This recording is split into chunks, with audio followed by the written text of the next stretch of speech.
Revels-Bey, and that's myself. I am ready to put forth this show today. We should be on for about 90 minutes. Through divine power and by divine grace, may all of you who will get an opportunity to watch today's show live or in the archives a little later, or you might see it up on YouTube and maybe 24 hours or less after the broadcast is done. May you be able to receive the seeds of compassion, the seeds of divine grace, the seeds of unconditional love from today's teachings. And I'm looking forward to sharing this with you. And so shall it be. Now, I don't have a chat room right now, so I'm not going to be able to, for some reason, the chat is a little off. And those of you who have a connection with me on Facebook, you'll be able to leave a comment in my inbox if you want, or I can see if I could leave something up here for you at the same time,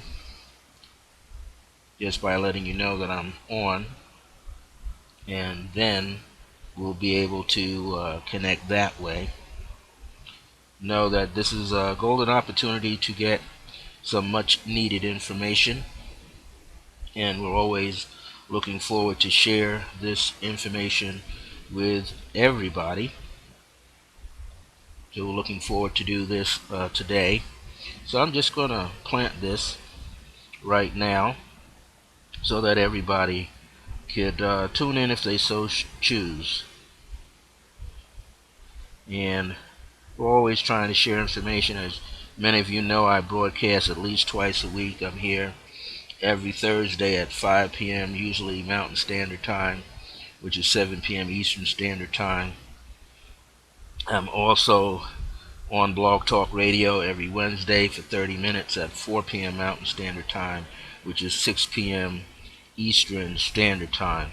And this week, I got my days confused, but I understand why. You know, the energy is so high that's coming to each and every one of us that I somehow felt that Tuesday was Wednesday. So I wound up doing a live broadcast on Blog Talk at 4:30 p.m. Mountain Time, and I put it out there, and a lot of people were able to listen in the archives. And then I came back yesterday and I taught from my usual setup.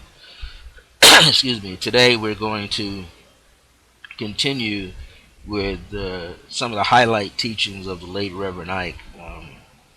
I consider him like a spiritual mentor in the sense that he came to me in spirit back in 2010, actually early 2011, January 2011, and told me that it's time to get reconnected to his teachings again. So I used to study his teachings when I was much younger, along with my mom at that time. So he's back, and he's been back, and I've been able to pick up on some of his spiritual transmissions that he releases to many people, and many people have had an opportunity to study with him. I never had that personal study with him, but I'm now receiving it through spirit. I've had much of his material here that I do follow, and he's considered the pioneer in his day and time. So I want to release this right now so that people can tune in to this broadcast. And I want to make sure people know it's going to be a 90-minute shot. So I want to make sure they get it. I got to give them the link, which is right about now, so that they can tune in. And whenever we're broadcasting, since this is a solo effort by myself, I'm always I always look forward to be as ready as possible. And sometimes you can't always do that. You just have to do your thing, more or less look and hope for the best. But in my case, I seek the best. I go forward as best that I can at that moment. And usually what happens, everything just works itself out right. I had a wonderful conversation today with one of my mentees out of Texas, and she had a great thing that happened for her today. Beautiful news, and everything is just A1. I also heard from other individuals during the week who were able to have some fun just with new things that are happening in their own life. Excuse me as I get a little sip of this water here. And so there's a lot of things going on all the time in the ethers, and people always seeking assistance. And as I was telling a person that I've been actually in touch with since he was 19, he's now 50. He's about 10 years younger than me. I've been mentoring him off and on for that long. Excuse me. I was telling him how um, that it's important for him to continue to help himself. Many times people are seeking assistance from many sources, whether they go to libraries and read what they need to read, or they pick up some nice CD audios, DVDs, whether they go to other people's lectures and seminars and workshops and conferences. Uh, but sometimes people get in the habit of leaning on people outside of themselves only because they do not uh, accept who they are and what they have the ability to do for themselves. And often what happens is if you continue to enable, and I can say with this person, I have somehow enabled this person that they seem to, and I'm not the only one who has, they seem to fall into this pattern where if any little thing is happening, they need to call. And this guy will call like 2, 3 o'clock in the morning. Doesn't he's hoping that I'm up. Sometimes I am, but I'm in a completely different state of mind. I might be in prayer, world prayer. I might be in deep meditation. I might be out of body. Who knows? I'm not always home. the lights, the lights are on, but I'm not always home. I'm home here in the heart, and I'm doing the things I need to do, which helps advance myself, clear myself, so I can be a better server for humanity, a light server. And so sometimes we can enable people. We can, and this is what happens to a parent. A parent can do this with a child. A parent, and there are many parents out there who have reopened their homes to their adult children, and it's really meant for a short period of time. And sometimes there's a very good, I guess we can call it symbiotic relationship, because maybe that parent is an elder and they need to have someone around them, and what better someone to be than their own child who's now an adult, who could check in on them and make sure that they're well, make sure nothing is out of order with them. But there are some people who return to mom and dad as if it is mom and dad's charge to forever take care of them on whatever level that is, and that's a drain. And so that's one of the important lessons I learned myself with this younger gentleman, longtime friend of mine, that I've been enabling him by always being there for him. And so therefore, he just assumes he could hop the fence and knock on my door at 3:30 in the morning, so to speak. He's on the East Coast and I'm here, and he just calls up. And he's learned over the years and over the past couple of months that I'm not necessarily available. So this is just a reminder to all of us who are spiritual light servers, to all of us who are continuously helping people. Um, People have to understand that there's an energy exchange. So whether they have good information to give you or not, whether they have finances to give you or not, they still have to exchange something in value. And I've learned that it should be something that's comparable to the value that you put out toward them. You wouldn't want to receive a can of sardines if you gave somebody a full dinner spread. Now, you might consider, okay, that's all they could do, but that's not of value. There's still, the scales are not balanced between a service and an exchange.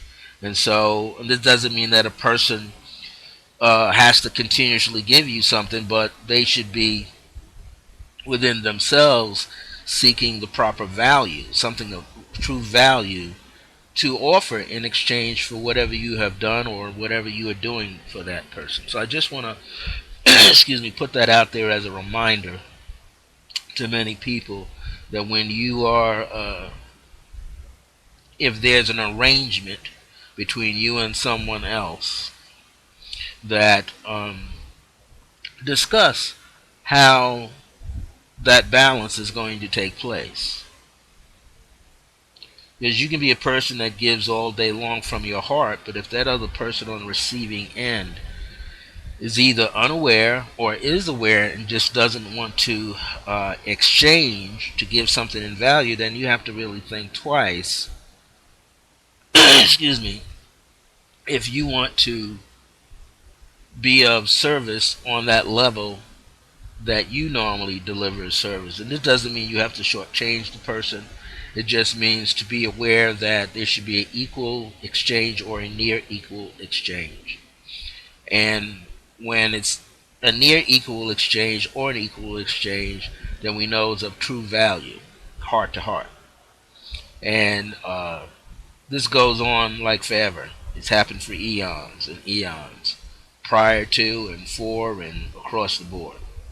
So, one of the teachings I want to kick off here, and I should say, if you want to leave me a message after this show, you could Skype my phone, brand new Skype number, which is 505-349-4722, or you can simply email me at iam.circleofgrace1, circle of grace with the number 1 at the end, at yahoo.com, or iam.circleofgrace1 at gmail.com. And those will be the three ways. My other number is a little down right now, the 505-717-4722. You may not be able to leave a number right there at the moment.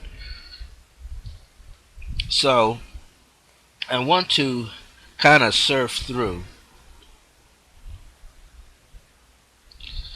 here because there's something in his teachings that are essential to our growth. And I'm always pulling out some good things, and I'm going to remind myself here that I'm going to work with how to program your life. This is essential, how to program your life. And, if you're not programming your life, as he would say, if you're not programming your own mind, if you're not being decisive for yourself, you're not making clear cut decisions for yourself, then what happens is the world around you is going to do it for you. And that's pretty intense. When the world around you, and this is his book, if none of you have never seen me put it up here, this is the man himself, the late Reverend Ike Kenman-Kota, and better known as Reverend Ike. So, and his teachings are just as valid now as they were back in the late 50s, early 60s, early 70s. And how to program your life. His science of living principle is, if you don't program your own life and mind, the world mind will. If you don't program your own life and mind, the world mind will. Now, That's very interesting. And I made a sort of like a promo for a radio program today for a friend of mine out at the University of State University of New York at Stony Brook on Stony Brook, Long Island. He has a blues program out there, and I made some audio clips that he could play for his show. And come to think of it, I mentioned something in there about this very same statement or theme that many times, because we may not know what we're searching for, we may not know what it is that we want to do, we may not, and this happens when you're trying to or making an attempt at discovering what is it that you really want to do with your life. Many people consider this a year or two before retirement from some company that they're working for. They are considering, what am I going to do when I retire? You know, sometimes their spouses say, "Oh Lord, you know, Johnny or George is home now. They're not working. Usually, I'm in this home by myself, in this place by myself. Now they're here every day. You know, they're not accustomed to seeing their spouse around, their partner around all the time.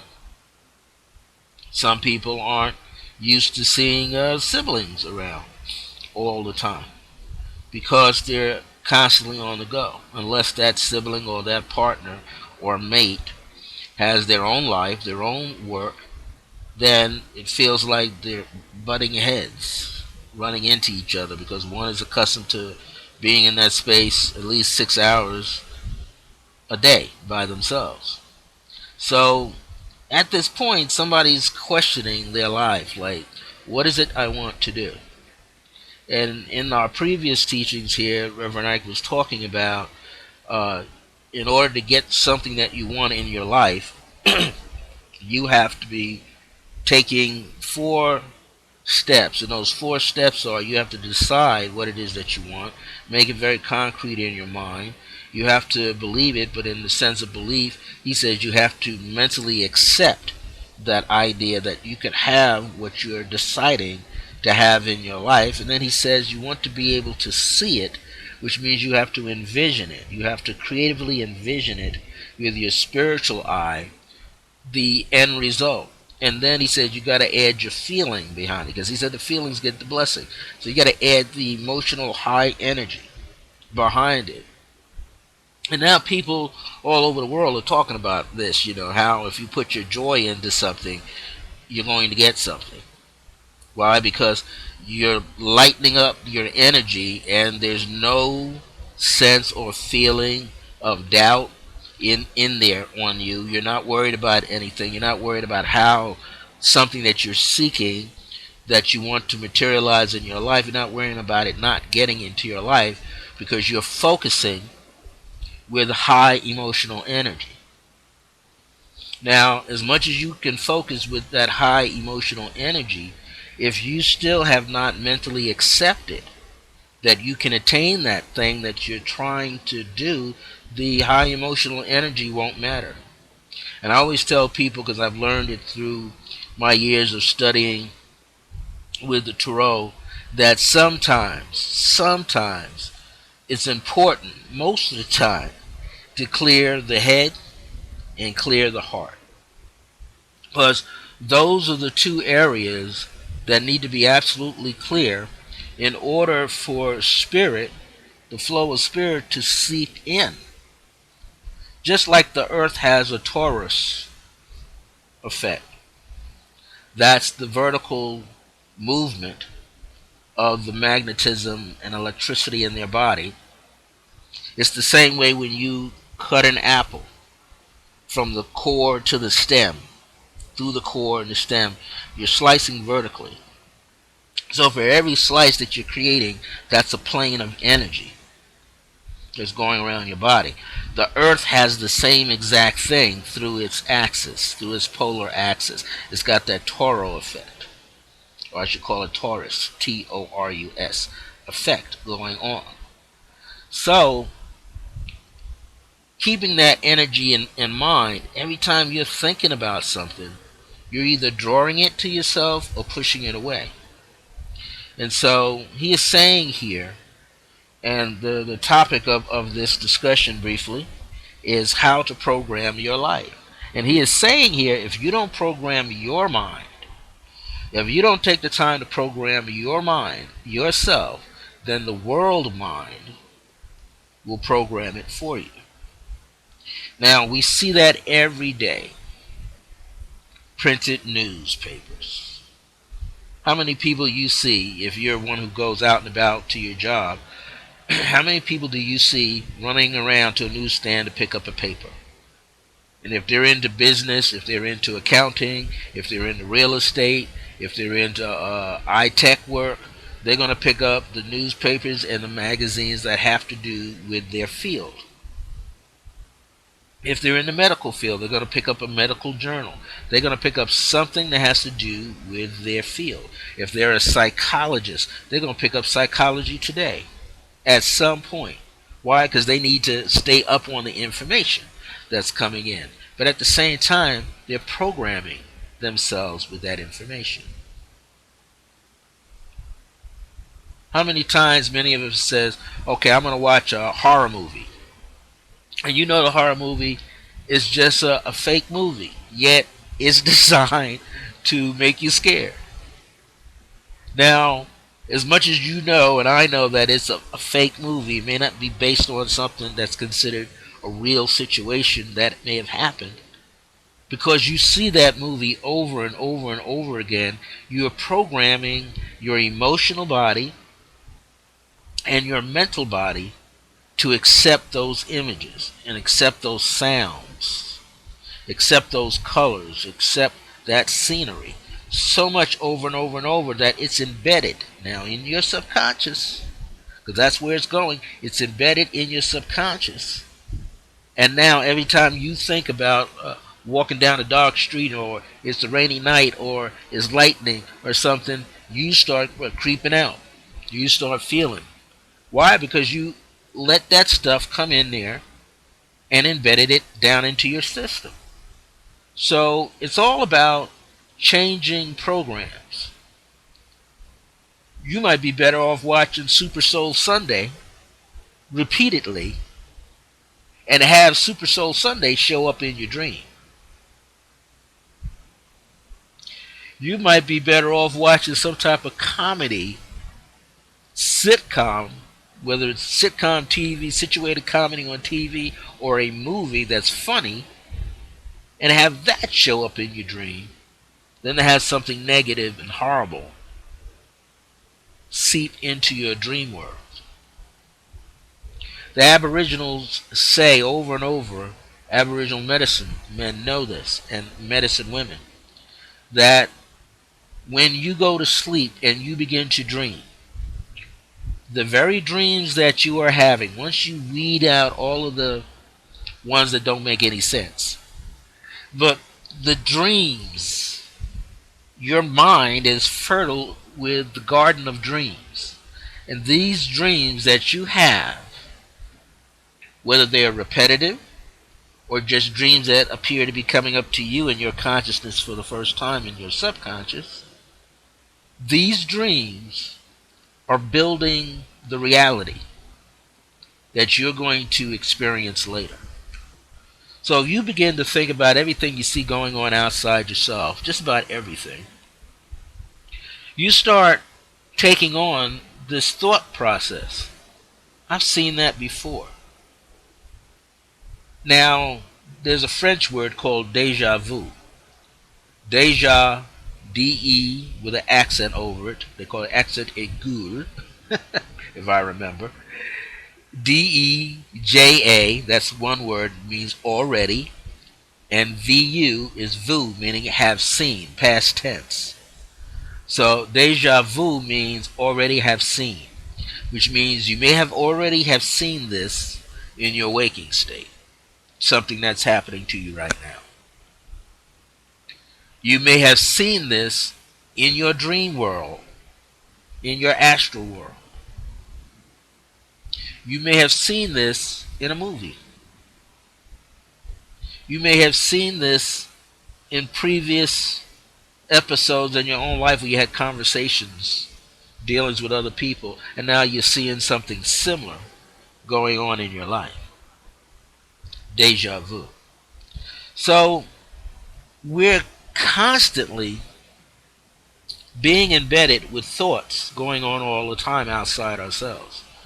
Newspapers, magazines, TV shows, movies on TV, movies in the theater, movies on your computer or laptop, movies on your mobile phone. Some people can watch movies on their mobile phone.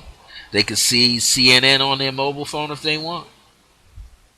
But all of these tools are allowing us to what? To have access to all of these events and all of these situations. And some of them aren't good for us. We already know that for ages, mind control has been utilized. Subliminal messages have been laid out in movies, in commercials. I mean, it's no accident you watch a TV show, and especially if you got it in color, and you're watching, could be a sitcom show or something, or some movie, and somebody is taking a drink of beer out of a can, imitating they're taking a drink of beer, and you notice that it's a Budweiser beer can, because you know the design of a Budweiser can, or a Colt 45 can, or they're drinking ginger ale. You know by the bottle and the label. You've seen it so many times before, but they don't show you a full-on shot of that. What do? They show you a partial, just a partial, so that it's enough to embed it into your mind to eventually get up, go to your refrigerator, and get a can of Colt Malt Liquor 45, get a can of Budweiser, get a bottle of Heineken, huh? Go to your refrigerator and get some Breyer's ice cream because you may see it. And usually that's the way whoever's sponsoring that show, that's the way they get their message across. How many people remember the movie E.T.? A little boy meeting the extraterrestrial. And at the time when that movie was out, Reese's Pieces sold like crazy. Why? Because Reese's Pieces was a part of that movie. And the subliminal message was go get some Reese's Pieces. People were getting up, going and to the counter outside, coming back to their seats with some Reese's Pieces. And every time that movie played, Reese's Pieces was selling astronomically off the charts for themselves. So I say that to say that the world mind will control your mind if you don't take charge of controlling your own mind. You have to be the guardian of your mind. You have to be the guardian of your feelings. Just like you're the guardian of your physical body. You're not going to let somebody hurt your physical body. Neither should you let them hurt your emotional body. Neither should you let them hurt your physical body.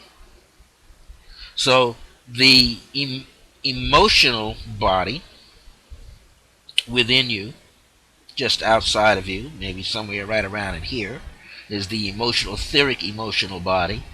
And outside of that, the etheric mental body corresponds to the emotions that you're feeling on the inside, coming through the heart, as well as what's going through the mind, the brain, the thoughts.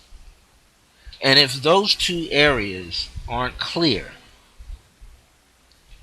of doubt, fear, illusions, pain, sorrow, grief, sadness, if it's not cleared out enough, then everything outside of yourself is going to attach itself to you. And anything that you have inside that stands out, that vibrates on the same level with something outside yourself, you're going to get more of what you see outside yourself, more of what you feel outside yourself coming into your scope, into your environment. So you want to pay attention to that.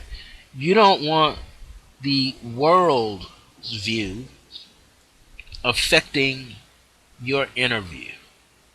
You don't want the world's movie getting past your emotional and mental and spiritual guards, filters, and you don't want any of that affecting who you are on the inside. This is why when we try to go to sleep at night, we desire to go to sleep. We want to go to sleep so there's no interruption. I have to applaud those people who don't keep a TV in their bedroom. And here's another reason why you wouldn't want to have the TV in your bedroom. And if you do have a TV in a bedroom, you need to put something on it. You need to cover it up. You need to cover up the screen. The screen gives off a lot of magnetism. And you ought to try it sometimes. If you've got some cloths in your room, they could be more like silk and satin, and put them by your TV set, you're going to see that piece of material get drawn right to the screen. That lets you know there's some electromagnetic energy running around your screen. So that means even though the TV set is off, it has built up electromagnetic charges around it. And you're going to sleep in that energy field. And your body has an auric field coined by Edgar Cayce, the sleeping prophet back in the early 1900s. You have this auric field, electromagnetic field, that is expanding. So anything like a cell phone, a microwave, a computer, laptop, iPad, tablet, notebook, you name it, is also running a frequency through your body. And so you're going to have things on your physical person when you're using your computers and whatnot to what? Shield that energy out. But if you're going to sleep in a room with that kind of energy in there, you need to block it. Get one of those discs that puts the a biomagnetic flow out that blocks that energy from canceling out your energy at home. Never go to sleep with a TV set running. Those vibrations get into your vibrations. And since a lot of people do have TVs and radios and things in their homes, people from around the world who are pros at it know how to manipulate frequencies, and next thing you know, they're watching you through your TV screen. They're listening to you while your TV is off. They're listening to you while your radio is off, while your stereo is not functioning. They're able to tap into cell phones and listen to you. You have to do all kind of things. So one of the things is change the mental and emotional energy in your house. Step the energy up. Sage it out. Sage out your house at least once a week. Sage your bedroom and your bathroom. Because those two areas, you got what? A lot of personal energy flowing in your bathroom and in your bedroom. That you don't need anybody outside tuning into it and manipulating it. So you change it. Also, as I say before, put something over the computer screen. Put something over the TV set. Specifically, that's dark. You can blacklight your TV set spiritually. Or you can put an actual black cloth on top of it. You can put a black cloth over the screen. Just flip it over the screen. You got a computer on in your home, like a Wi-Fi broadband, it's okay. Unplug it from your laptop or your computer, because you got a mechanism here, a button that lets you what? Tap for your Wi-Fi anyway. But if you unplug that external USB thing that you have connected to whatever company, you take away at least 90% of the game. So someone is not drawing on those signals. Unplug it. Either unplug it from your computer or unplug it where it sits into like a USB port on top, unplug that. People know how to manipulate, turn on, and use cameras. Do all these things. I'm not saying to live in fear. I'm just saying protect yourself. There are so many subtle ways that people are drawing on these energy fields.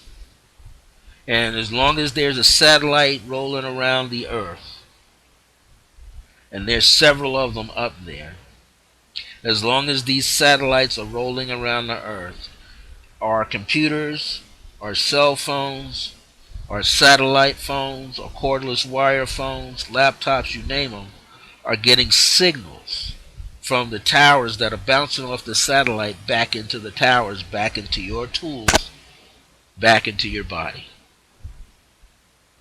So you want to be aware that you can change that. That's essential to your well-being. You want to change so that you have control. And that's what he's talking about here. He's talking about make sure. He said if you don't program your own life and mind, the world mind will. So here's some of the highlights of this teaching so that you know. He said, what is programming your life? He said, did you ever stop and think about who or what is programming your life? Every one of us is programmed, including me. He's saying himself. But the important thing is to have control over how you are being programmed. So you ask yourself, who or what is pushing your buttons? Is it the world mind, the collective mind? Your buttons get pushed every time you read a newspaper. I know, because I used to be an avid person that read newspapers all the time, and I just stopped. Why? I was just taking in too much information, and my eyes were falling on the negative rather than the positive. And while I was searching for the itty bitty article on something positive, I had to go through all this negative stuff. So, you've got to turn it around. You don't want anybody playing with your mind. That's what I just said here. You want to get rid of all these old negative ideas, TVs and programs and mass media. He says, don't let the circumstances program you either. You know, circumstances are other things around. What stance are you taking and what's around you? That's called the circumstance, the situations that are going on. He says, discard that. He's saying that in so many words. Push that out of your way. He says here, though, let every man be fully persuaded by his own mind. So I'm going to say, let every man and woman and child be fully persuaded by their own mind. So it should be only your thoughts that you're thinking about. It should be only your feelings that you're feeling. You're only your senses that you're sensing, and no one else's. And if you continue along that way, you'll begin to program yourself for good things. He always says this, your experience of prosperity begins with your decision to prosper. Let me read that again. Your experience of prosperity begins with your decision to prosper. Don't ever talk yourself out of prosperity. Never. No matter what your circumstances are. So he's telling you in so many words this. You could be without money right now.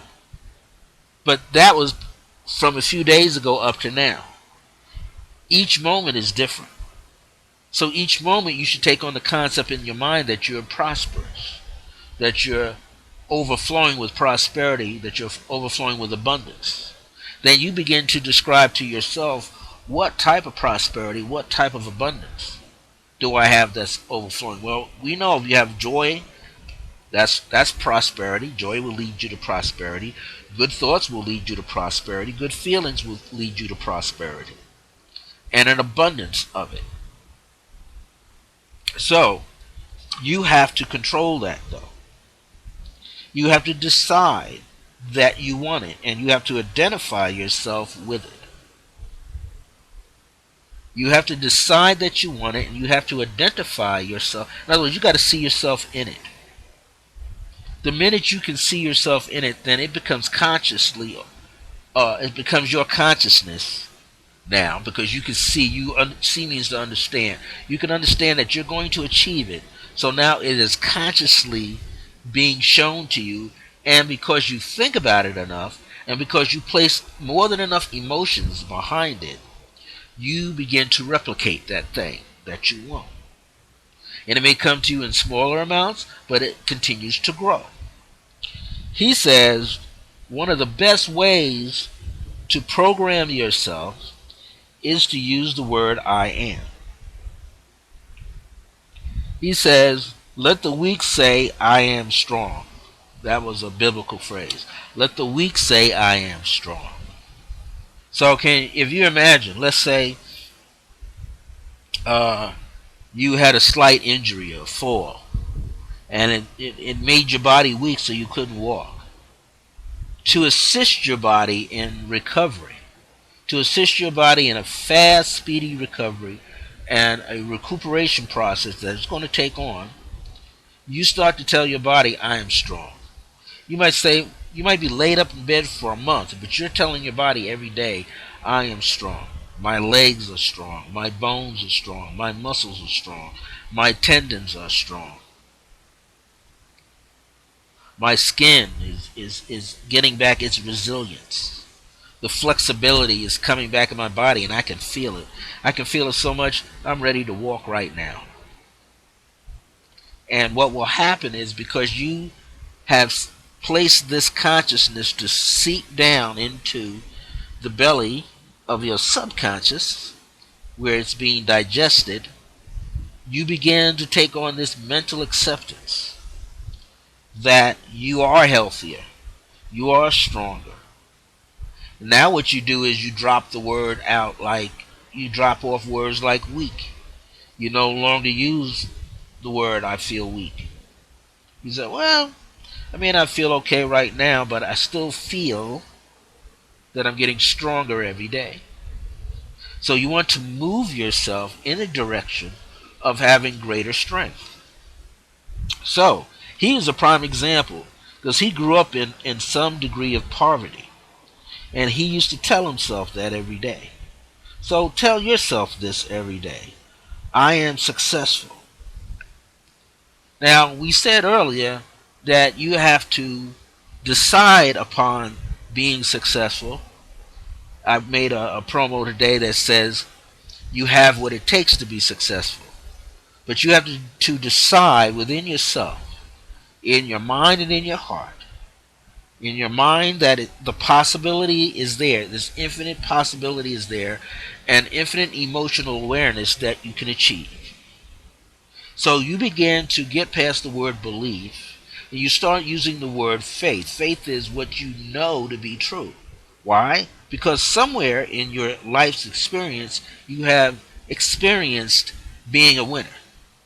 Somewhere in your life's experience, you have experienced being happy. Somewhere in your life's experience, you have experienced other people being joyful in your life, being excited to see you, being excited seeing you do what you do well. People patting you on the back, people embracing you with a hug. Maybe you shedding a tear, but the tears of excitement, the tears of pure, unadulterated happiness.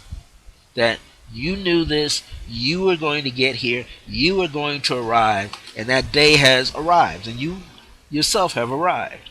So he says, I am successful, I am rich. The sick would say, I am well. He said, this is a technique for programming your life.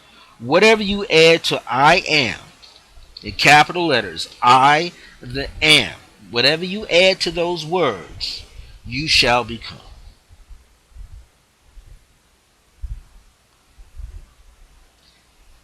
Whatever you add. So if you got a pen and paper around you, begin to write down I am at the beginning of each one of your sentences. When you write those powerful letters, I am, that's like an affirmation, an affirmative prayer, but better than that, you're decreeing it. When you decree something, you're saying there's no doubt, no reservation in your mind. You're not holding anything back, that you know, which means you have faith in yourself that what you see, as Flip Wilson used to say, what you see is what you're getting, what you get. You have the eyes, the spiritual eyes to know, therefore you can see. You can hear, you can smell, you can taste, you can touch. That which you are calling forth. But you can call it forth, call it out of the ethers, because internally, as the Aboriginal said, you already dreamt this. You already had this experience of success. You just got to reach in your dream bank and pull out the full scene, the full movie, where everything acclimated itself to you. So he says, let the weak say, I am strong. Let the poor say, I am successful, I am rich. Let the sick say, I am well. When you say I am, it is like programming a computer. So that means you got the I am software, where you're saying I am. It's like a software. It is software. Something that you are wearing. Something that you're putting into place. The computer. The computer in you is a storehouse of unlimited potential. Unlimited potential. Unlimited power. Likened to the power. Likened to the source.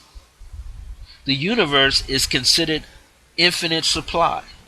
This is what the teachings of Unity Church, Science of Mind, Divine Mind, all this is saying, that God, the universe, divine source, is my unfailing supply. It means never runs out. This is why people should be really teaching in their spiritual centers that there's enough for everybody. Why? Because it's in spirit. It's been already what? It's been manifested in the manna, M-A-N-N-A. The manna has the manifestation, the mind, the mental energy, and the image already existing. So if it's already existing in the ethers around you, once you thoroughly understand who you are and what you can do, you can then pull it out and materialize it. You become like the alchemist. You understand the fire of you, which is spirit. You understand the air of you, which is the mind. You understand the water of you, which is your emotions, right? E, energy, movement. And you understand the earth part of you, which is the physical material world. And that's where you want it to land. You want it to be right there so you can touch it, so that it is tangible. So you say, the I am, this is what he says, the I am selects and prepares you to become whatever follows it, whatever you add to it. Now the most expensive and up-to-date computer is no good unless you know how to use it properly. He's talking about you're the computer. He says, unless you program it properly to get exactly the information you want, you're wasting your time and effort. When you add a negative to an I am, you are wasting your potential, your power. If you say I am poor, I am a poor minority, you are not using your computer in a positive manner. You're wasting your life force energy. So he says, don't blindly accept what the world mind has programmed for you. So if somebody says the stock exchange is down, not for you. If somebody says swine flu, Legionnaire's flu is all over, everybody's being affected, not you. Every car that you buy on the market is a lemon, not you. Dogs and cats are not good to have in your home. They might bite you or something. Not for you. Doesn't happen to you. Why? Because you've instilled in your mind that you're already programmed to attract that which can never happen to you, but you will attract that which always will happen, that's on the same frequency of positiveness with you. He is always saying his teachings. The world economy is not God's economy. The world consciousness is not God consciousness. It's not Christ consciousness. It's not Buddhic consciousness. And when you take on the anointing of a Christ consciousness or a Buddhic consciousness, Buddha enlightenment, Christ consciousness anointed with the enlightenment, then you only see that which is divine around you. People are often talking about how do we get to this place? What do we do to get to this place?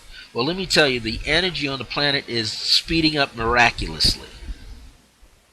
It's no longer an extraordinary thing. It's real and it's happening all the time. You just have to what? Hitch yourself up to it. You got to speed up and engage with it. And if you keep your mind in a higher frequency, in a higher state of consciousness, mentally and emotionally, then any doubts that you have, whether it's about financial income and financial increase, to better health, to better relationships, all of those things are going to drop out of your consciousness. In other words, the positive is going to replace the negative. The doubts and the illusions are going to be no more. They're just going to melt away. And all you're going to experience is this high vibrational positive energy that resonates with you. High positive energy that resonates with you. That's what you want. High positive energy to resonate. In other words, to match your frequency. When your frequencies match, all things happen. So, you've got to get to a point where you accept prosperity in your life, where you accept perfect health in your life, you expect health and riches in your life. And riches come in all forms. Abundance comes in all forms. Prosperity comes in all forms. He says here to flatly reject what you don't want. He said this is another technique for programming your life as you want it to be, is to flatly reject what you don't want. Know that you don't have to have what you don't want. If failure is suggested to you, reject that idea. That's interesting. Reject the idea. We say in the metaphysical world, cancel, cancel, cancel. Cancel, cancel, cancel. I don't want to take on the negativity, so it's not going to be in my life. If you do a simple meditation where you are projecting out into your field around you, in your auric field and beyond, that only good and positive and quiet and high energy personalities and high energy people and positive thinking people, people who enjoy life, people who laugh, people who are industrious, people who are creative, people who are geniuses, people who are loving. When you begin to project that with the emotion behind it, because he said the feeling will get the blessing. When you project that emotion into that thought process, and you make that thought process as firm, the emotions spring into it, and the emotions seep through, and the emotions become the magnetic part of you, and the emotions begin to attract like mind, like feeling, like situations. Not just similar, like. Exactly like you. That's what you want. You want the positive. You want to program yourself. And when you program yourself, you are encouraging yourself to do what? To do better. You're encouraging yourself to have greater self-empowerment, greater self-discipline, greater self-love, greater self-value, discipline, motivation. So you're motivating yourself to be successful. No one can motivate you to be... People have done it. If you played sports, team sports, that's what a coach is for. In fact, that's what the captain of the team... The captain is going to instill in each and every person that they can do this, that they can help win the game. Well, you have to become the captain of your own life. You have to become the coach in your own life. You have to become the mentor in your own life. You got to motivate yourself to succeed. You got to motivate yourself to be happy. You got to motivate yourself to be healthy. And understand this. You're going to use a psychologist, maybe. You're going to use a chiropractor, you might use a massage person, you might use a qigong master, tai chi master, kung fu master, karate master, whoever is a mentor to you, but your best source of mentorship is self. You're going to rely on yourself to move forward. You're going to rely on yourself to step forward. You're going to rely on yourself to be the best that you can be. There's a phrase going around now, is not only be the best that you can be, but be the example that you want to see. You want better health, then you're going to work at yourself to have better health. Because if you have it, it's easier to see. It's easier for other people to understand. Just like if I'm working numerology, tarot, dream analysis, white light meditation, the art. If I have all these teachings, I have to know how they work. And not only do I have to know how they work, I have to work them. I have to have worked them before, and I know that they work. That's why I can put out a PDF. I know it works. I do it all the time. We decide what it is that we want. We decide how much it is that we want. We decide if we care how much it is. That's all that really matters. What really matters is how you care about what it is that you desire. It is not left upon the shoulders of other people. It is not left in their mind to decide for you. So the next time you see the economy rocking, people are doing that stuff all day long and they're programming it to go down or go up. But to you, in your mind, everything is up. Nothing has fallen down. They say, oh, health, this disease, this whatever this new mosquito disease is that's out there. It's not for you. Because in you is the divine principle of love in action. And as long as you are issuing forth love, everything around you will increase in love that is positive. And everything that is not positive will decrease. It has to be on the other end. It will decrease. Never assume that something negative is going to overtake you. It can't. That's what we all have to remember. Something negative can't overtake the positive. It is only there for what reason? What is the purpose for the negative thing to be there? To amp your energy up higher so that you do more of what you came here to do. So you can remember exactly what you came here to do. So you can remember to open the gate of your own consciousness. Now, that doesn't mean that you become overwhelmed by even other positive people. Because again, you are going in flow with this divine energy. And it doesn't matter if there are other positive people out there who want you to join their ranks. You can't join their army. Everybody's got their own army unto themselves. Now, you can sit down at the table and for a few minutes say, we're going to do this and we're going to do that. But after you leave the table, what are you doing? After you leave the table, after you leave the altar, after you leave the meditation room, what are you doing? If you're doing your part, you are decreeing I am for yourself. If you're doing your part, you are programming yourself. You are the guardian and the filter of your own mind and emotions, your own physical body and your spiritual body. You're not letting anything negative consume you. You are allowing yourself to be a better you. See, so he says again, grab a hold of yourself and shake yourself into believing that the good you want will come into your experience. That means you're only going to allow positive things to catch your attention. You're only going to allow positive things to catch your attention. And you will know if it is positive or not. If it's positive, your heart chakra is going to be wide open. Your third eye is going to be wide open. Base of your skull is going to be wide open.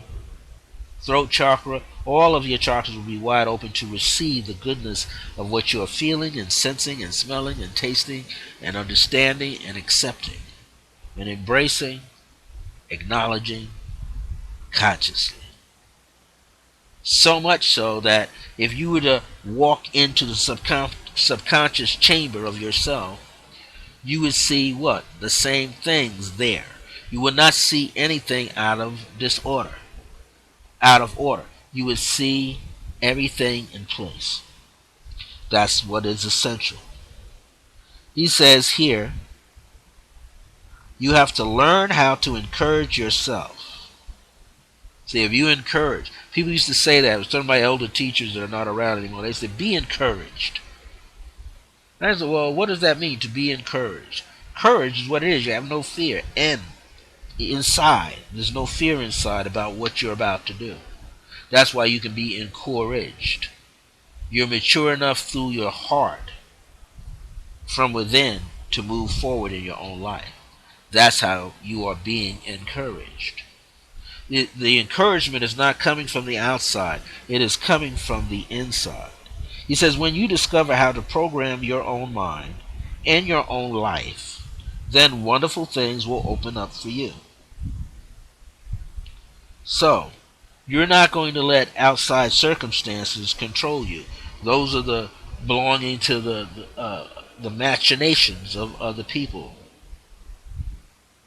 No matter, see, you can do things in a group format all day long. But if you yourself aren't engaged to what you understand to be working knowledge and good for you, then it doesn't really matter, does it? Now you got to guess to see if something is going to work for you.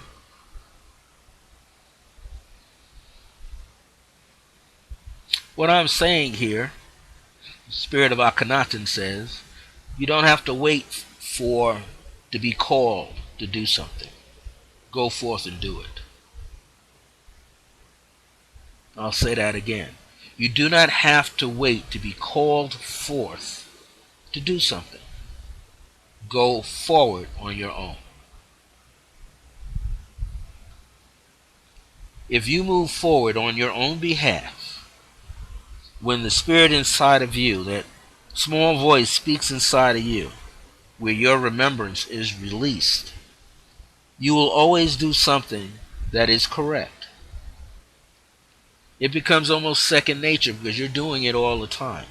You're not waiting for someone to direct you to do something. You're just about doing it. You're following the nature of divinity in yourself, and therefore you are in accord, in agreement with yourself. You're in accord with yourself. You're in agreement with yourself. You understand who you are and why you're doing what you're doing. And you do it so well that it is not necessary for you to brag about it, to boast about it, to announce it. You just go about your business doing it. And in the process of going about your business doing it, you are setting yourself free. In the process of growing, you are setting yourself free. You have allowed your spiritual maturity to come into place. You've allowed your divinity to have a platform, to be expressed. You are this open gateway, this open door, and all that is divine can express itself through you. You are the guardian of the mind, a guardian of the throat, a guardian of the heart, a guardian of the body, a guardian of the eyes, a guardian from the remembrances that you have.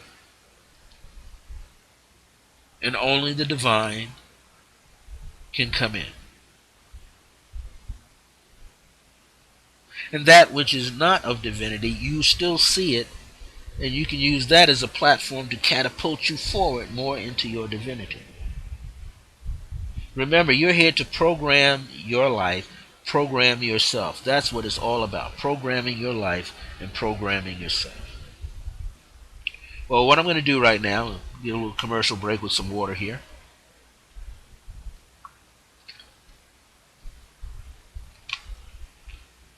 I want to let you know that I've developed Brother Francis E. Revels-Bey. I have a 5 basic spiritual course. Instead of creating books, they're like ebooks, and better yet, they're PDFs that you can buy.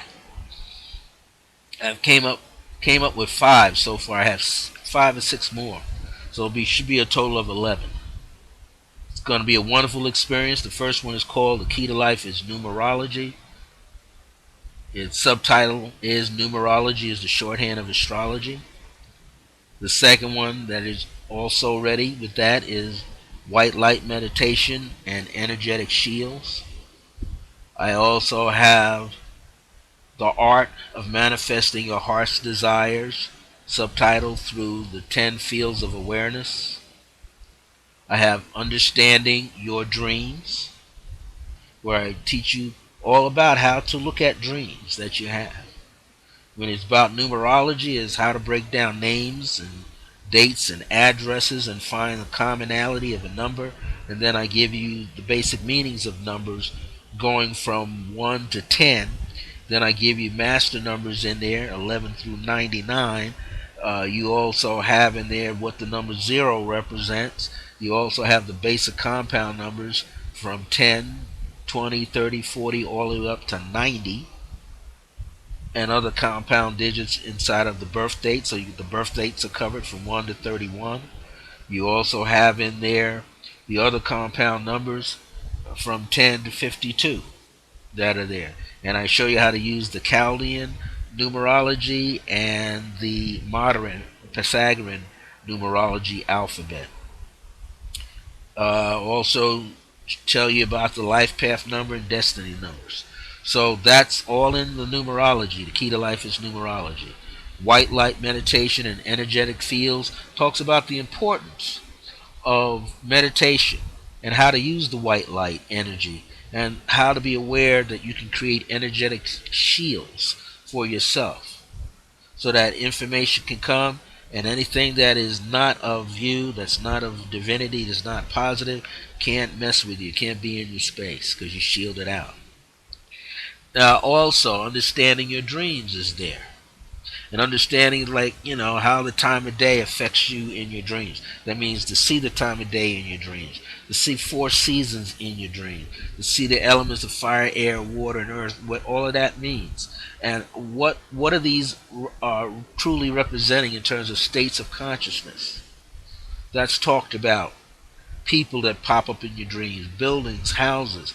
All of that is put together for you in understanding your dreams. So now you have the key to life is numerology. You have white light meditation and energetic shields. You have the art of manifesting your heart's desires and how that is utilized. And that's a wonderful thing to understand, that all life is energy and the world or the universe is mental. It's, part of it is based on the Hermetic principles, but the other part is just based on your life's experiences, how you can draw things into your life. Then we also have for you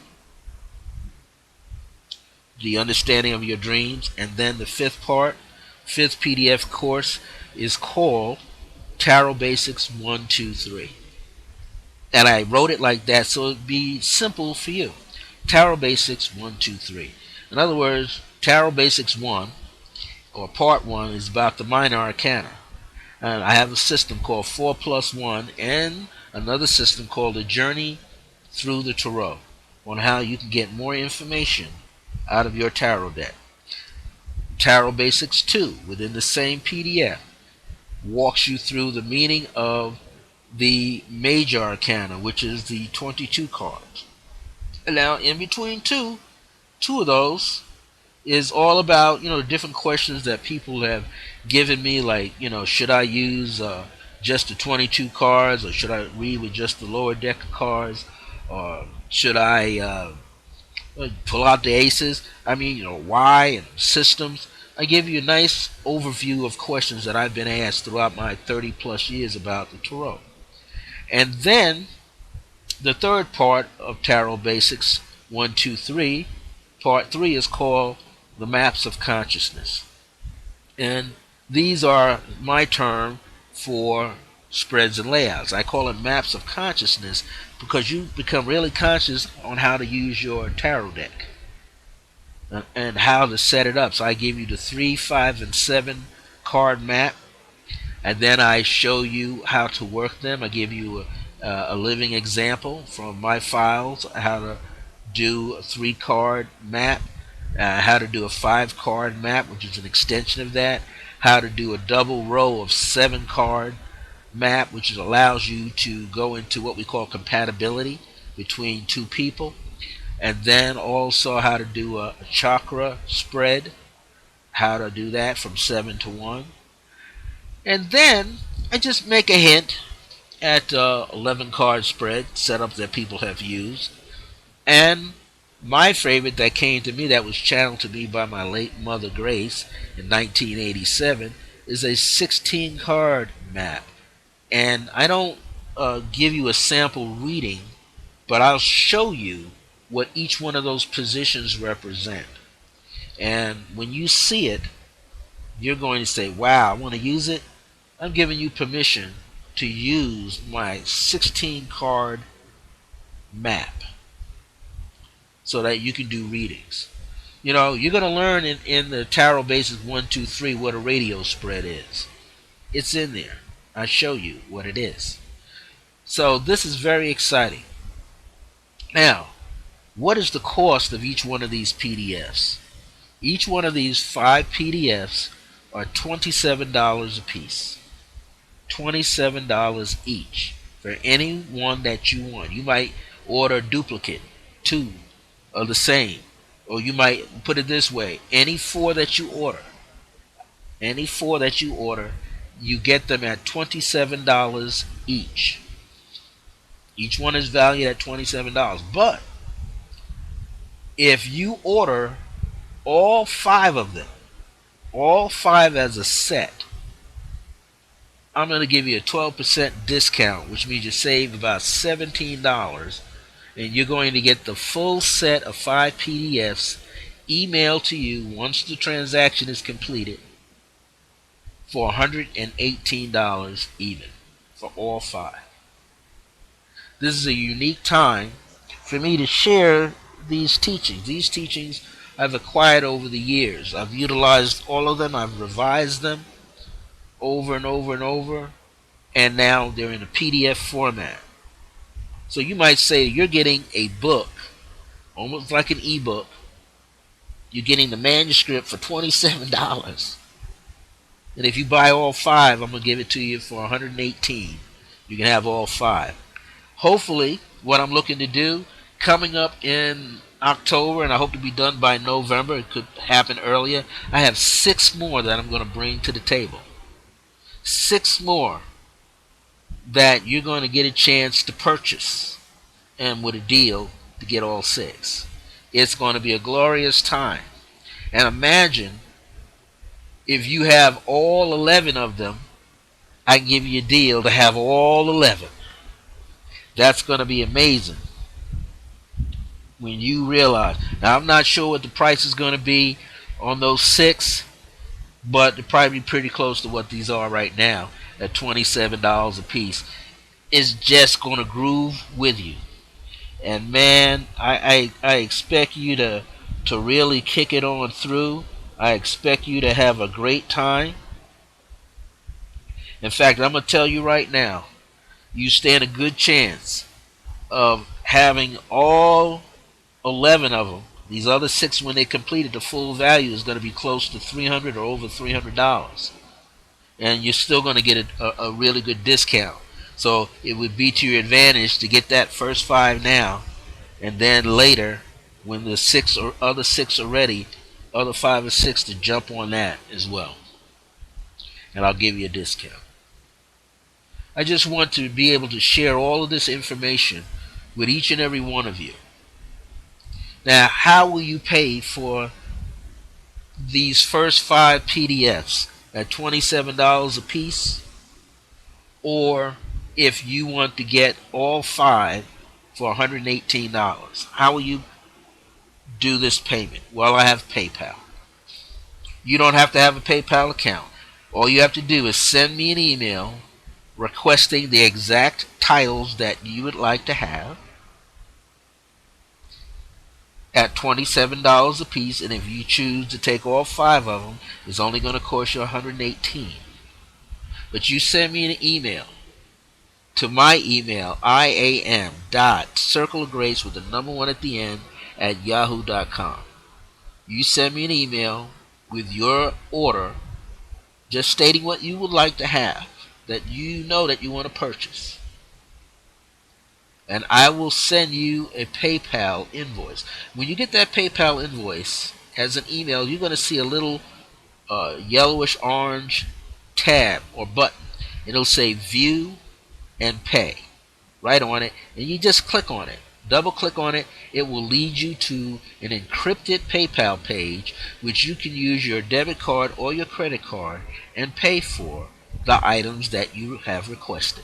And in that PayPal invoice will be the list, the titles of the PDFs that you want with their price. So if you happen to get 3 of them, you're going to be paying $81. If you get 4 of them, you're going to be paying $108. And if you get 1 of them, just $27.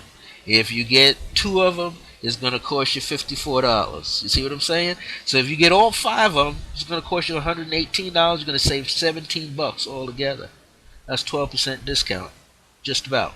So when you get that invoice that I send to you, click on it, you'll make your payment, and as soon as that transaction goes through, you'll get your PDFs from iam.circlegrace1@gmail.com to your inbox, and you'll get it within about 24, 28, 24, 48, or 72 hours, depending on when you put it in. So if you put it in, let's say, on a Saturday, I usually don't work on weekends, but if I'm not busy, I'll see that you get it. I'll see that you get that copy, okay?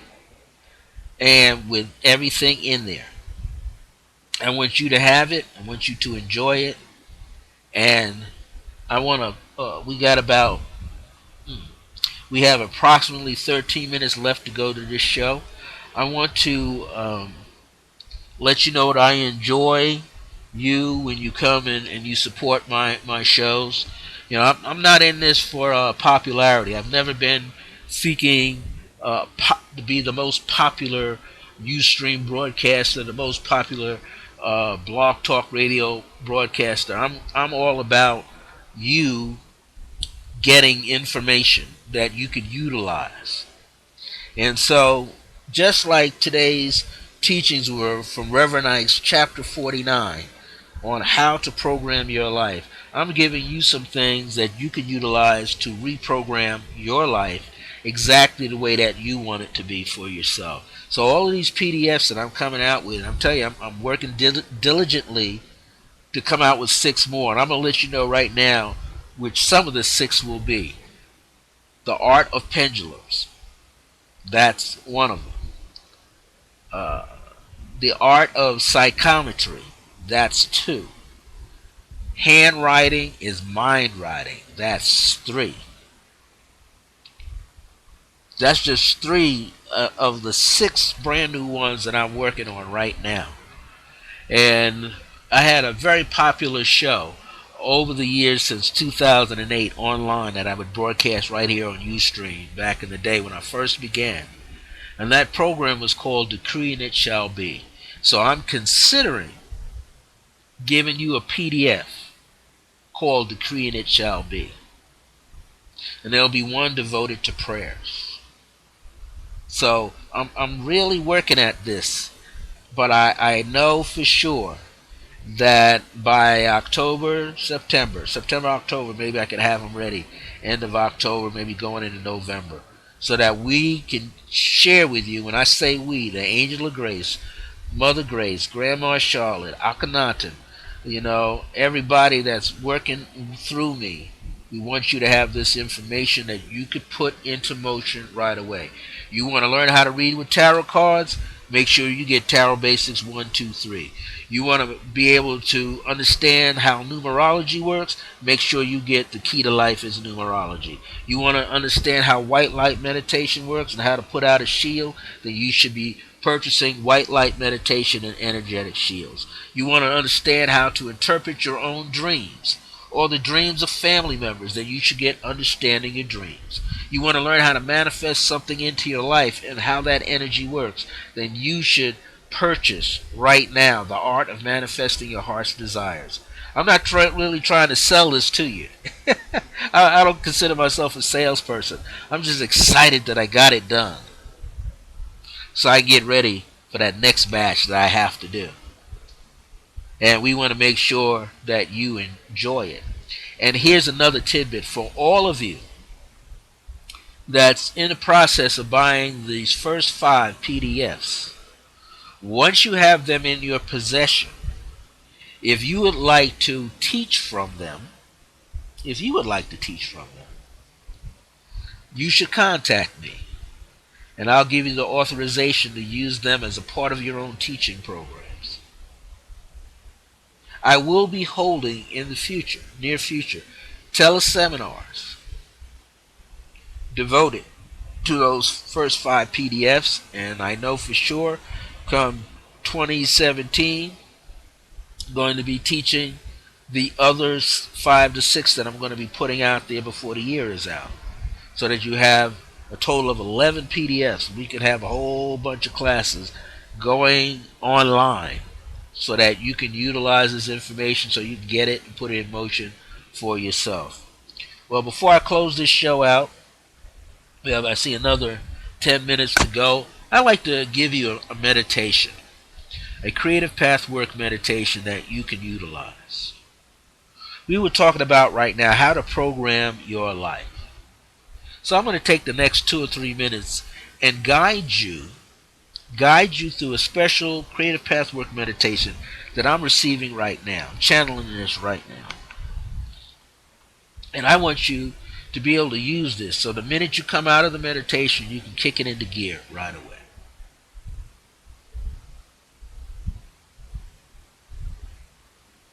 Here it is. Whatever you're doing right now, I just want you can put down your pen and pad. You don't have to take any notes, because you're going to replay this show. And within 24 hours or less, I should be able to download it myself and have it up in my YouTube account, so that you can, grasp this information. We're going to help you program your own life right now. He said, Reverend Ike said, whatever you place after the word I am, you shall become. So we're going to use something called a mirror technique. Now, all of you out there, you know exactly what you look like right now physically. You know exactly what you look like right now physically. If you're trying to leave me a message in the chat room, I can't see it.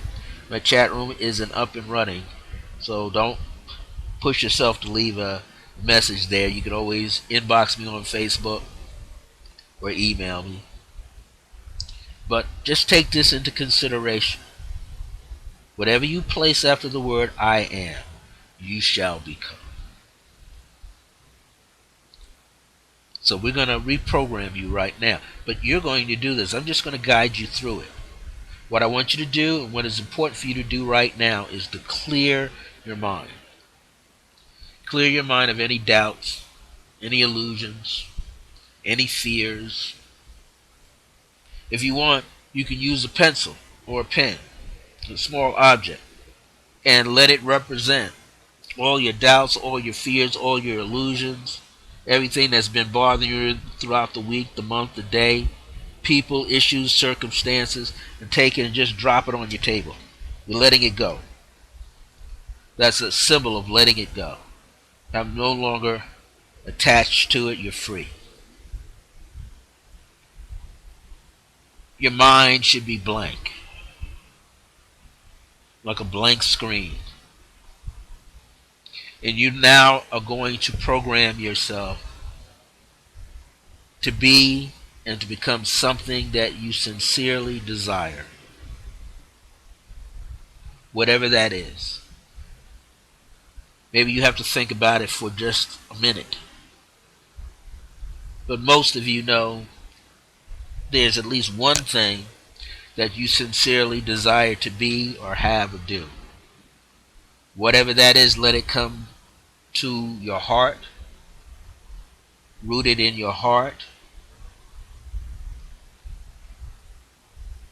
and this is how you're going to program yourself.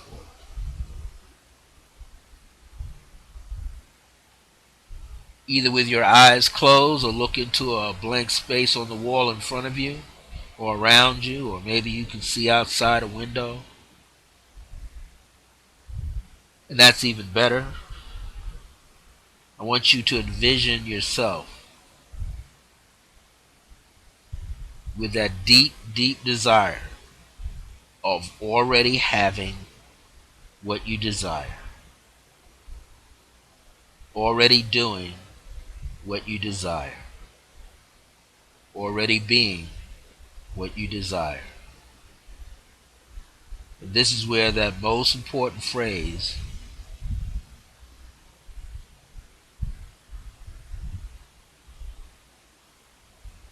5 words, you've seen it before.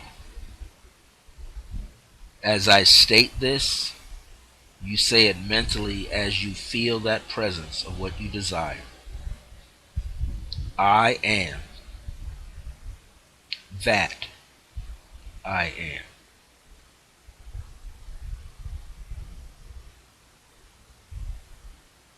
I am that I am. The word that is a bridge between where you are now and where you desire to be. The word that is a bridge for where you are now and where you desire to be. You're going to be that I am, not this I am who you are now. You're striving, you're desiring to become that which you're projecting, that I am. So hear and feel it. I am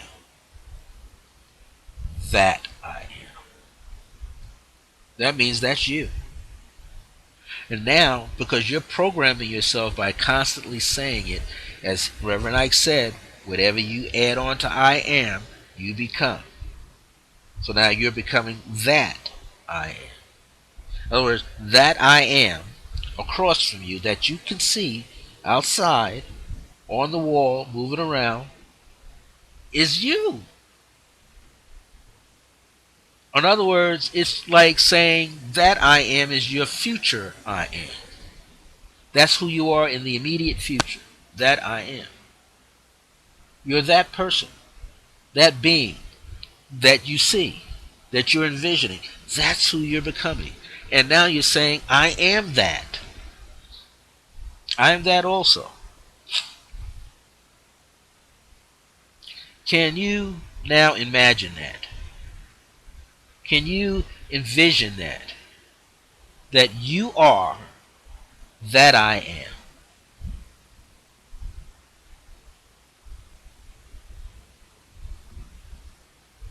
I'm going to run this program. I said I was only going to do it 90 minutes. I'm going to take it all the way up to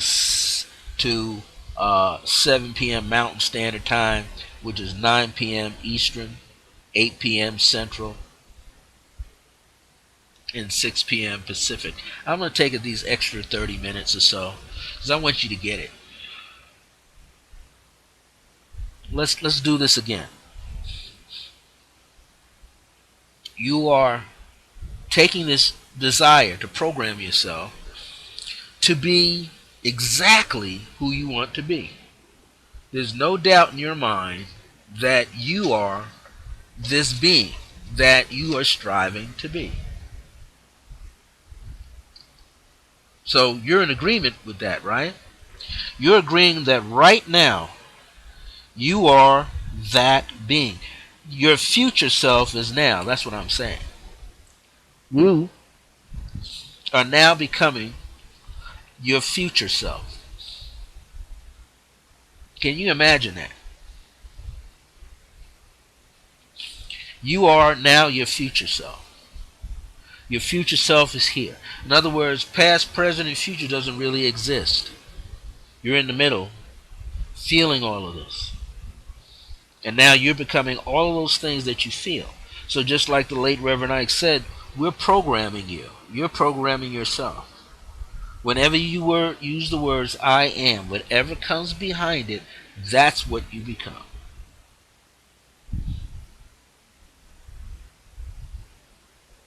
I am healthy. I am healthy, wealthy, strong, and wise. I'm healthy, wealthy, strong, wise. I'm happy. I'm always prosperously. I'm always prospering abundantly. You're telling yourself this. I'm always prospering abundantly. Can you see yourself, I'm sweating here, can you see yourself prosper abundantly? That means if you can see yourself prosper abundantly, that means you've mentally accepted the image that is real. And the minute you consciously accept the image that it is real, then all things outside yourself have to what? Comply. They have to become that. This is how something gets called out of the ethers. Why? Because it's already in the ethers. Everything we ever want to be, do, and have, and become is already sitting there. It's just as simple. You say, I have a craving for ice cream. I have a craving for grapes. I got a craving for mango. I got a craving for Merlot wine. And because you know where to get it, don't you go physically get it? The same is in the process of the consciousness of our own mind. That which you desire to have and to achieve, that which you desire to have and to achieve, to attain, is attainable. I said one of my programs early this week, I had a catchphrase, an affirmation, so to speak, for the number 9. Because 9 was my life path or destiny number in numerology. And this is what I said. Reach for the impossible. That way you attain everything that was once impossible, now possible. In other words, reach for the impossible. If you can reach for the impossible, you will attain all possibilities. Why? Because you're reaching for something that is called impossible. But guess what? If you put a apostrophe between the I and the M, you've contracted I am. So impossible is really saying I am possible.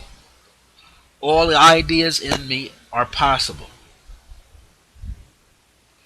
And when we use the word possible, P-O-S-S, is a part of the word possess. And so that means if something is possible, that means you are able to do what? Possess it. Therefore, if you're able to possess it, then you can't have two negatives and make a positive. Your I am is going to make it possible. The I am in you is going to make it possible. It means you have the ability to possess what you are stating. So it's no longer out of reach. It's now in reach. Impossible is really I am possible. I am capable of possessing. That's what you're saying. I am capable of possessing every possibility. So now you're reprogramming your mind. I am capable. I have the capacity and the ability to possess, which means to own whatever I want, whatever I desire. So we even dropped the word want, W-A-N-T, and need out of the vocabulary. We don't have to say anymore, I need that. You say, I desire. Desire is Latin, meaning from the Father, from the universe, from the original. from a divine mother. You are putting yourself there to receive. You become your own midwife, right there to catch the baby. Your thought. I am makes all things possible for you. I am. So now when you say that phrase, I am that I am, you're identifying what you're about to attract into your life. You're identifying what you are programming yourself for. And because you can look in the mirror at yourself, you can see yourself attain it. You have mentally accepted it, therefore you have envisioned it, and therefore now you can add joy. Now you can be ecstatic, almost out of control with your laughter, because you understand it. And you already know that it has taken place. So that's the other key. You get to this point in the center of all things, and you realize, you become consciously aware that not only is it possible, it has already taken place. And this is why I suggest to many of my students, even if you don't recollect how you did something successfully, tell yourself, I did it before. I accomplished that feat before. I was successful at it before. I understand how to do it because I did it before. I now remember how to do it because I did it successfully before. I did it successfully someplace else, and I'm doing it successfully right now someplace else. You just weren't aware of it, but now you're making yourself aware. So this is the beauty of who you are. You are this divine being who is in essence replicating your own divinity all over the place. Can you see yourself do that? Replicate your own divinity all over the place. Can you see yourself being that all over the place? Can you see yourself having anything that you really wanted all over the place? Can you see yourself doing it over and over and over and over? This is what Olympians do, what they've learned to do. They've learned to repeat success in their mind. They learn to see themselves jump a hurdle and never fail. You know, there was a guy back in, I believe, in 1968 and 1972 and maybe 1976. Look him up. His name is not Moses, Edwin Moses. Edwin Moses. Moses. This guy used to, I believe he ran the 800 hurdles and the 400 hurdles, 100-meter hurdles, never missed a hurdle, never missed a race, always won. Can see himself doing it. Same with that fellow, the very tall Jamaican fellow, Usain Bolt. Sees himself at the finish line. Sees himself running faster than anybody. Sees everybody a step behind him. Can we see that in our mind's eye? Can you see yourself as that I am? If you can, you have programmed yourself successfully to see yourself at the finish line. And you've brought your feelings into it.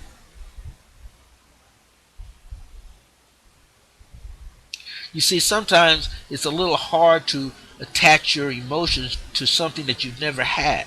But if you convince yourself that you've had it before, successfully, then it gets easier for you to attach your emotions to it. It gets easier. It gets easier. You are in what? Control of your own mind. If you do not control your own mind, the world mind, the collective mind, where all the fears and all the doubts and all the anger and all the hatred is, that will rule you. And it will rule your emotions too, to the point that that's all you're going to see. You're never going to be aware of anything else but negativity. And yes, negativity is there. It's outside of yourself, but it's inside the world too because you're heavily influenced by it. You're expecting it to happen. You're expecting negativity to happen. Now, this doesn't say that just because you see negativity happening, that it will always be there. But if you have a strong positive awareness about yourself, that strong positive energy is going to do what? It's going to influence the environment that you see yourself in. You'll get to the point where you are living in a new world that's overlapping the old world. Can you imagine that? A new world that you have created in your consciousness. And children do it all the time. They create a world in their mind that overlaps the one that you're in. And all they see is positiveness. You're in their world, so now you got to acclimate yourself to their world. That happens when boys and girls want to play teacup and all that stuff with you. And want to play doctor and all that stuff with you, and school teacher and all that. They want you to believe the world. If you can believe the world, the imaginary world becomes real. Do not let the world mind manipulate you, because it will. Here's a summary. If you got a TV set in your room, you should cover up the screen. It builds up an electromagnetic field. But while you're asleep, your body has an electromagnetic field. And that energy is oozing out into your electromagnetic field, therefore affecting you. Cover up the screen. Same with the computer screen. Cover up the screen. Got a laptop? Fold it down. If you don't want to fold it down, connect your Wi-Fi broadband connection or connect your DSL, because it's feeding information while it's shut off. It's still feeding information. It's still communicating, and put a cloth over the screen. Preferably a black cloth. It can be a thick black one if you like. It can be velvet on one side and cotton on the other. Contain that energy so it's not in your space. Same with a cell phone. Try not to sleep too close to a cell phone. Put it away from you. We know we can get calls and emergency calls, so put it on the other side of the room. Or leave it in its case. Put something on it that blocks it, or maybe use some crystals around it and point that energy away from you. Take control of your mind. Take control of your feelings. Take control of who you are striving to become more of. If you don't, the world mind will control you.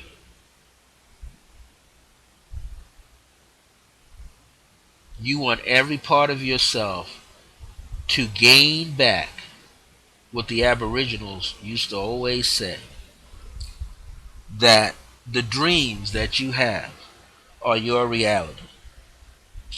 You want to be able to see this. You want to be able to feel this. You want to be able to know this. And as you see and feel and know, you become. As you see, feel, and know, you become. As you see, feel, and know, you become. So, who are you becoming? Who are you striving to be now? Do you know who you are? Do you know that, as my late mother used to say, you're a bad mamma jamma? Can't anybody control your mind, neither should they control your heart. Start to take on the positive energy fields around you. Start creating positive environments.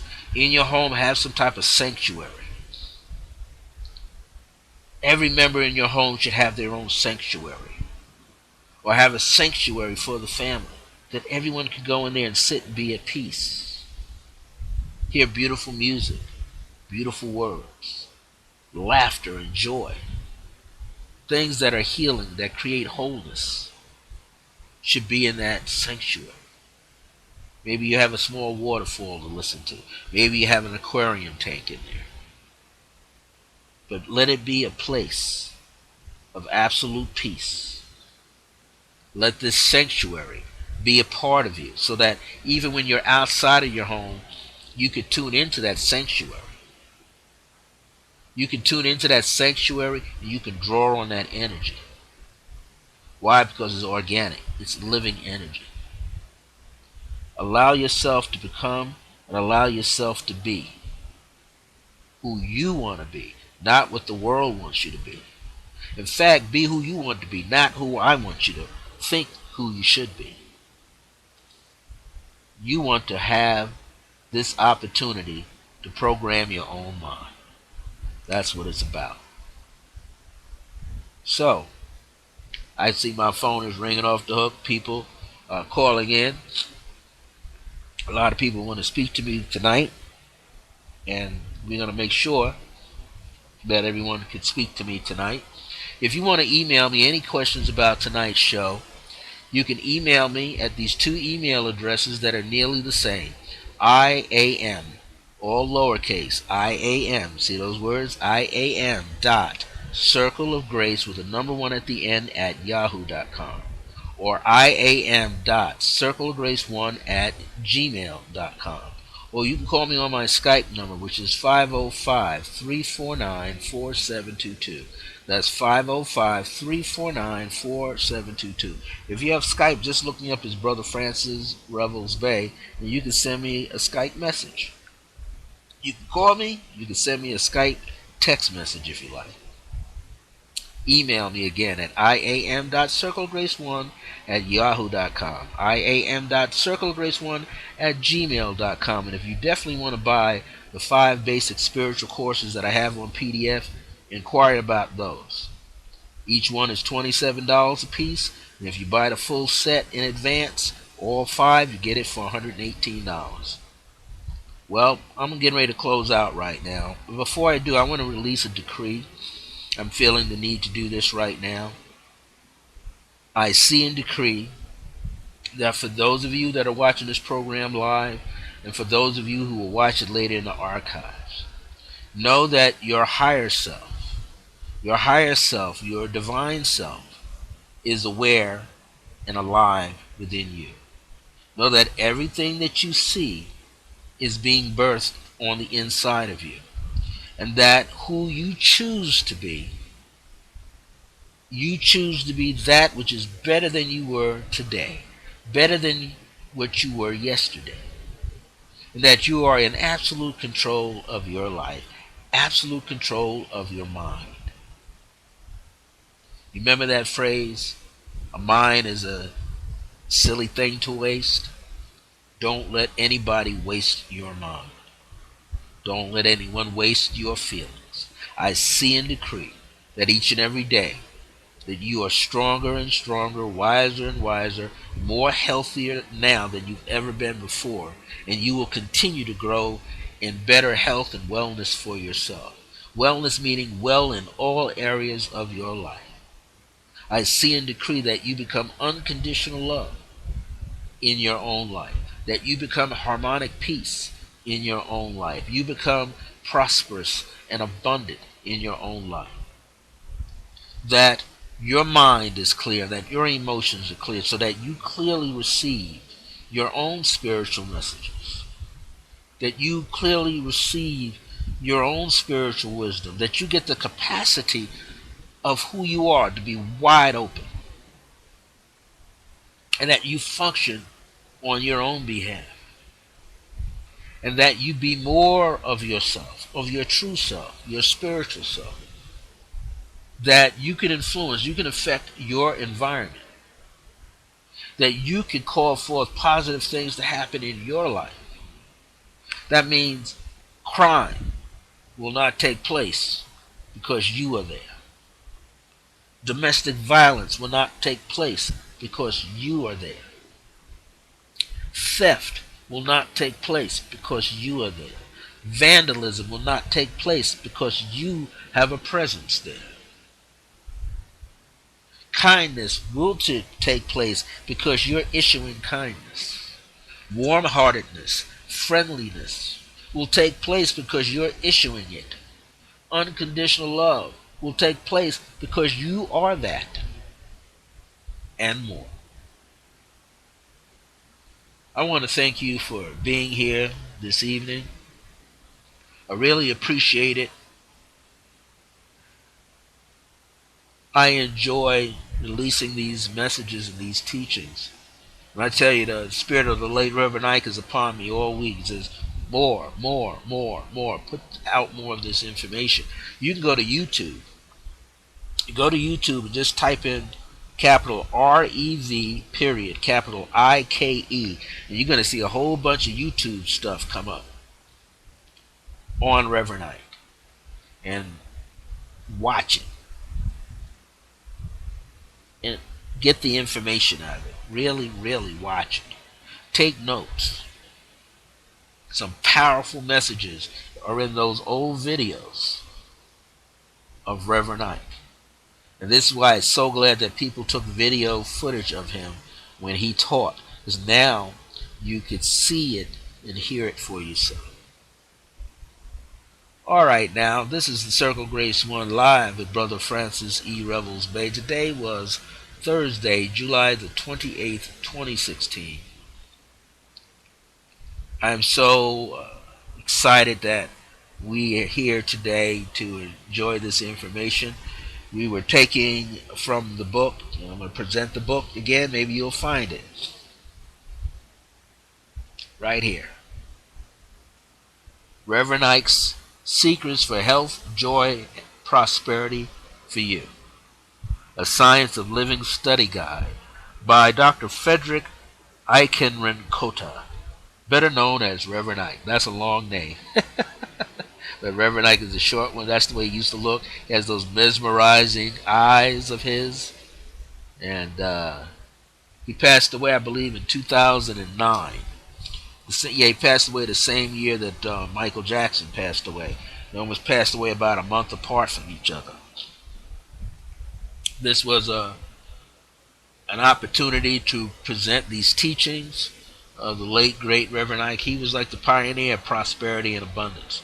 And he was bold about it. As you can see the way he dresses, he was bold about being prosperous and abundance.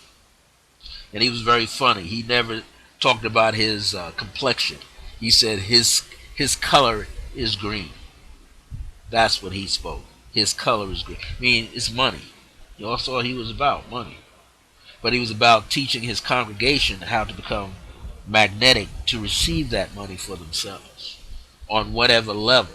So it's good to share his teachings. And today was how to program your life and your mind. So I want to thank you for being out here with me. I'm going to get ready to sign off. I got about 7 more minutes, but my phone is blinking like crazy here.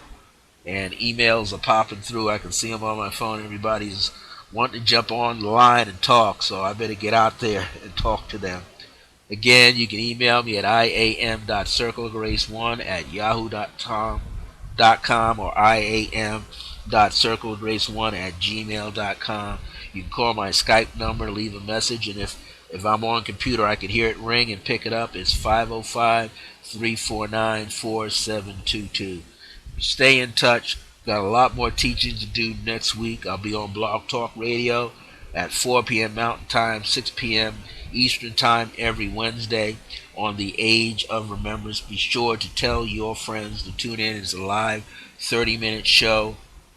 The studio number that you can call if you don't have a computer every Wednesday, be sure to call in at 4 p.m. Mountain Time, 3 p.m. Pacific, 5 p.m. Central, and 6 p.m. Eastern. Call in right on the button at 347-677-0851. That's my Blog Talk Radio show, The Age of Remembrance. Or just tune in here for a live video program every Thursday at 4 p.m. Pacific, 5 p.m. Mountain, 6 p.m. Central, and 7 p.m. Eastern. I'm on here for at least 90 minutes. Now, this particular segment here, I could go for 2 or 3 hours, but I don't do it anymore. About 90 minutes is tops. A lot of work to do and a lot of contacts. Well, until next time, remember that divine grace is a blessing, as we are alive and well in the age of remembrance. My grace is your grace. See you next week.